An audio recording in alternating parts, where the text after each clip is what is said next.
How does OCD differ from other forms of mental illness? What is it so specifically about OCD, these looping thoughts that so many people have, that actually are being quiet about it? What is it about mental illness and OCD that's really separate categories? So I think that they're all symptoms.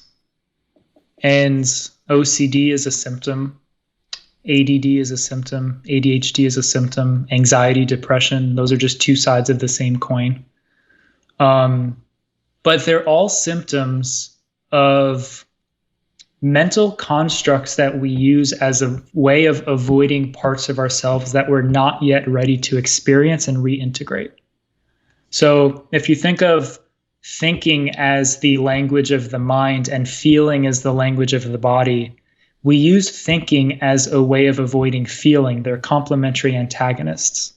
So we almost live from the neck up as a way of avoiding experiencing anything from the neck down. So a lot of the obsessive compulsive thought patterns are a way of keeping the mind occupied to avoid feelings and emotions that we're not yet ready to feel and experience. And the way that differs from something like, say, ADHD is one thing that I feel is very true is something that Paul stated on the podcast we did together is a lot of the ADHD is rooted in childhood experiences when the child didn't feel safe. Either mom or dad was violent or there was a chaos in the household. So the child is always kind of looking out for all these potential threats. Yeah. And the inability to focus on something is because if it focuses on one thing, it might miss something over there that might be a threat to its survival. So they are very similar. And obviously anxiety is very similar. Anxiety is a fear of the future, where depression is being stuck in the past. And a lot of times anxiety is the masculine energy, where depression is the feminine energy.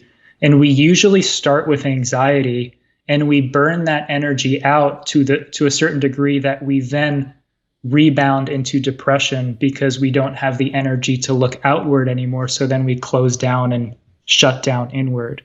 So they all have their own characteristics and their own patterns, but the overarching theme is using the mind to avoid emotions, using thoughts to avoid feeling.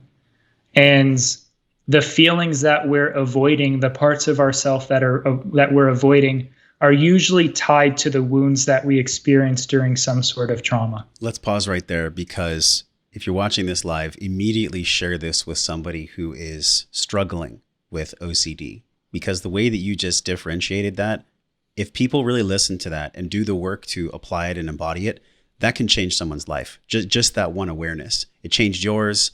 It changed mine as well. And we had somebody that wrote in, Nina said, "Hey guys, I'm 72. I've been seeking health for 50 plus years. The virus came to wake me up. She said, we do choose long and winding ways for ourselves." And I would like to say, yes, Nina, sometimes we do choose those. But Greg, when it comes to actually choosing the healing path, the OCD, the healing comes in ways that sometimes we just maybe aren't ready for at that time. Do you believe there is always a divine timing? Is that part of the soul contract where it always has to be divine timing? Or do we say so? Does the soul say so when we're ready to heal? I would say that there is certain truth to the divine timing, because a lot of times we're not yet ready to heal. And a lot of times we're not yet ready to integrate the parts of ourselves that we've rejected or abandoned. And I do feel as though that there is divine timing in terms of when we are ready and the opportunities present themselves. But the prerequisite to that is awareness. We have to be aware of when those opportunities and those teachers or those mentors are presenting themselves to you. And I mean, it might not happen in this lifetime. Some are of the belief that it might take many lifetimes to heal a certain wound. And we might be healing wounds from past lifetimes that we're not even aware of. Yeah.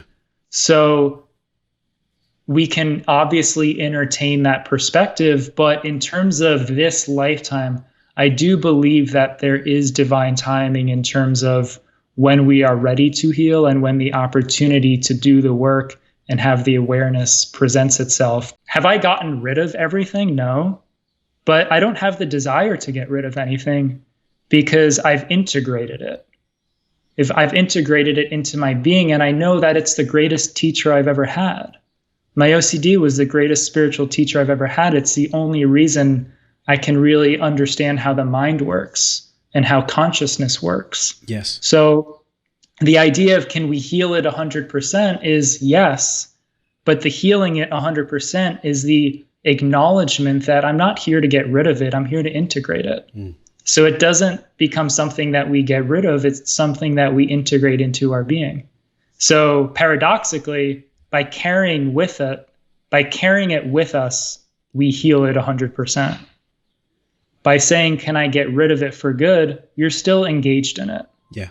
So there's a paradox in there, definitely. Wow. I mean,